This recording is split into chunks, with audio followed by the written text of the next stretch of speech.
Cambiando los paradigmas. Actualmente todos los países del mundo están reformando su educación pública.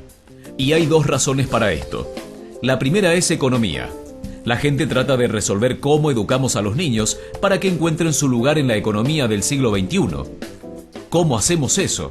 Considerando que no podemos anticipar cómo lucirá la economía al final de la próxima semana, tal como lo demostró la reciente crisis. ¿Cómo hacemos eso? La segunda razón es cultura. Cada país está tratando de entender cómo educamos a nuestros niños para que tengan un sentido de identidad cultural y de esa manera pasar nuestros genes culturales a la comunidad mientras se es parte del proceso de globalización. ¿Cómo cuadrar ese círculo? El problema es que tratan de llegar a futuro haciendo lo que hicieron en el pasado y alienando de esa manera a millones de niños que no le ven propósito de ir a la escuela. Cuando nosotros íbamos a la escuela, la historia nos enseñaba que si trabajábamos duro y nos iba bien, obteníamos un título universitario y luego un trabajo. Nuestros niños no creen en eso y por cierto no están equivocados. Es mejor tener un título que nada, pero ya no es garantía y particularmente esto te lleva a dejar de lado lo que para ti es importante. Algunas personas dicen que tenemos que elevar los estándares como si se trata de un avance, como si se tratara de un avance. Sí, realmente deberíamos. Si realmente deberíamos, ¿por qué lo bajarías? Me he encontrado con un argumento que los persuade de bajarlos, pero elevarlos, por supuesto que hay que elevarlos. El problema es que el actual sistema educativo fue diseñado y concebido y estructurado para una época diferente. Fue concebido en la cultura intelectual de la Ilustración y en las circunstancias económicas de la Revolución Industrial. Antes de mediados del siglo XXI no había sistema educativo público, realmente no. Podías ser educado por los jesuitas, es decir, si tenías el dinero, pero la educación pública pagada por los impuestos era obligatoria para todos y de distribución gratuita. Era una idea revolucionaria y muchas personas también la objetaban. Decían: no es posible que muchos niños de la calle y de la clase obrera se beneficien de la educación pública. No son capaces de aprender a leer y escribir. ¿Por qué estamos malgastando el tiempo en esto? Así que esto también fue desarrollado sobre una completa serie de supuestos sobre la estructura y capacidad social, dirigido por un imperativo económico de la época, manejado directamente a través de un modelo intelectual de la mente, que esencialmente es la visión de inteligencia de la Ilustración. La verdadera inteligencia consiste en nuestras capacidades de razonamiento deductivo y el conocimiento de los clásicos y sus nombres, lo que vinimos a pensarlo como habilidad académica. Y esto está en lo profundo de los genes de la educación pública, que realmente hay dos clases de personas, académicas y no académicas, gente inteligente y gente no inteligente. Y la consecuencia de esto es que muchas personas brillantes piensan que no lo son, porque han sido juzgados por esta particular visión de la mente. Así que tenemos doble columna, económica e intelectual. Y mi visión es que este modelo ha causado un caos en la vida de muchas personas. Ha sido fantástico para algunos que se han beneficiado mucho de esto, pero la mayoría de la gente no. En cambio, ellos sufren de esto. Esta es la epidemia moderna y es tan inapropiada como ficticia. Este es el juego del TDAH. Ahora, este es un mapa de TDAH en Estados Unidos o de medicación para TDAH. No me malinterpreten, no quiero decir que no existe el trastorno de déficit de atención e hiperactividad. No estoy calificando para afirmar tal cosa. No soy de la mayoría de los psicólogos y pediatras que sí creen que esto existe, pero es aún algo para debatir. Lo que sí sé como un hecho es que no es una epidemia. Estos niños están siendo medicados tan rutinariamente como nosotros nos sacábamos las amígdalas, basado en los mismos caprichos y en las mismas razones médicas de moda. Nuestros niños están viviendo el período de estímulo más intenso de la historia de la Tierra. Están siendo asediados por información que llama su atención de cada plataforma, computadoras de los iPhones, de avisos publicitarios, de cientos de canales de televisión. Y por eso son penalizados, porque se distraen. ¿De qué? De cosas aburridas, la mayor parte de la escuela. Me parece que no es total coincidencia que el incremento del TDAH fue paralelo al incremento de los exámenes estandarizados. A estos chicos se le da Ritalin. Y todo tipo de cosas con frecuencia, drogas bastante peligrosas. para que se enfoquen y se calmen. Pero de acuerdo a este mapa del déficit de atención, se incrementa a medida que viajas al este del país. En Oklahoma, la gente comienza a perder interés. En Arkansas, apenas pueden pensar correctamente. Y para cuando llegan a Washington, están totalmente perdidos. Y creo que para eso hay una razón aparte. Es una epidemia ficticia.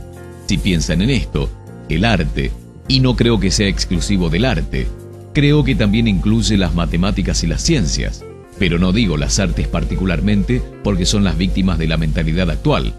Particularmente, las artes se dirigen especialmente a la idea de experiencia estética, y la experiencia estética es cuando nuestros sentidos operan en su máxima expresión.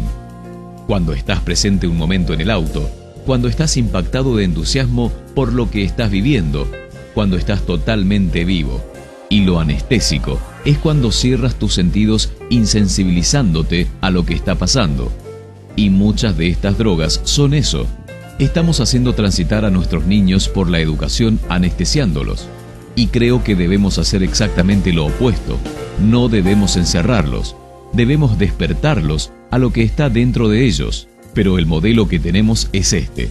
Creo que tenemos una educación que es modelada en interés del industrialismo y a semejanza de este. Les daré un par de ejemplos. Las escuelas están aún organizadas con bastantes semejanzas en las fábricas. Toque de timbres, instalaciones separadas, materia separada especializada. Todavía educamos a los niños en grupos. Los ingresamos al sistema por grupos de edad. ¿Por qué hacemos eso? ¿Por qué ese supuesto de que lo más importante que tiene en común es la edad? Es como si lo más importante fuera la fecha de fabricación. Conozco niños que son mucho mejor que otros niños de su misma edad en diferentes disciplinas, o en diferentes momentos del día, o en mejores pequeños grupos que en grandes grupos, o aún por su propia cuenta. Si están interesados en el modelo de aprendizaje, no se comienza desde una mentalidad de línea de producción. Es esencialmente una mala conformidad que va en aumento. Si miramos el incremento de la estandarización, de las pruebas, planes de estudios estandarizados. Y se trata de la estandarización. Creo que necesitamos ir en la dirección exactamente opuesta. Es lo que quiero decir cuando hablo de cambiar el paradigma. Hay un gran estudio reciente sobre el pensamiento divergente, publicado hace un par de años. El pensamiento divergente no es lo mismo que la creatividad. He definido la creatividad como el proceso de tener ideas originales que tienen valor. El pensamiento divergente no es un sinónimo, pero ayuda. Es una capacidad esencial para la creatividad. Es la habilidad de ver muchas posibles respuestas a una pregunta, muchas formas de interpretar una pregunta, de pensar en lo que Ed Bono llamó pensamiento lateral, de pensar, no solo de forma lineal o convergente, de ver múltiples respuestas y no solo una. Es decir, vamos a probar esto. El ejemplo del bacalao. A la gente se le puede preguntar que diga, ¿cuántos usos se te ocurren para un sujetapapeles? Una pregunta de rutina. La mayoría de la gente puede dar de 10 a 15. La gente buena a esto puede dar 200. Y lo hacen diciendo, ¿puede ser de 61 metros de alto y de goma espuma? Como si un sujetapapeles tuviera que ser Jim, como lo conocemos. El test fue dado a 1500 personas. Está en un libro llamado Brick Pond and Beyond. Y en lo práctico del test, si superaba un cierto nivel, eras considerado un genio en el pensamiento divergente. Mi pregunta a esto es, ¿qué porcentaje de la gente encuestada, de los 1500, tuvo un resultado de nivel genio para el pensamiento divergente? Necesito saber algo más sobre ellos. Eran niños de jardín. ¿Qué piensan? ¿Qué porcentaje de nivel genio? 80. Ok, 90%. ¿80? Ok, 90%. Ahora piensen que fue un estudio longitudinal, así que volvieron a testear a los mismos niños 5 años después de 8 a 10 años. ¿Qué piensan? ¿50? Nuevamente lo volvieron a testear 5 años más tarde, de 13 a 15 años de edad. Pueden ver una tendencia. Esto nos cuenta una historia interesante, porque pueden imaginar que va al revés, o no. Comienza no muy bien, pero te vuelves mejor a medida que creces. Pero esto nos muestra dos cosas. Una es que todos tenemos esta capacidad. Y dos, en su mayor parte, se deteriora. Ahora, ¿qué pasa con estos chicos cuando crecen? mucho. Pero una de las cosas que más convencido estoy es que para entonces se vuelven educados. Pasan 10 años en la escuela donde le dicen que hay una respuesta y está al final. Y no miren, y no copien, porque eso es engañar. Fuera de la escuela a eso le llaman colaboración, pero estamos adentro.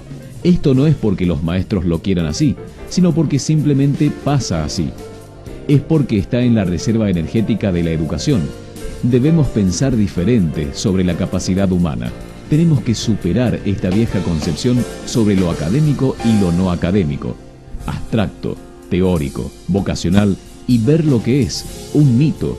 Y en segundo lugar, debemos reconocer que la mayoría del gran aprendizaje sucede en grupos donde la colaboración es la fuente de crecimiento. Si atomizamos a la gente, si los separamos, que trabajen separados, creamos una especie de disyunción entre ellos y su ambiente natural de aprendizaje. Y en tercer lugar, es crucial para la cultura de nuestras instituciones los hábitats de nuestras instituciones y los hábitats que ellos ocupan.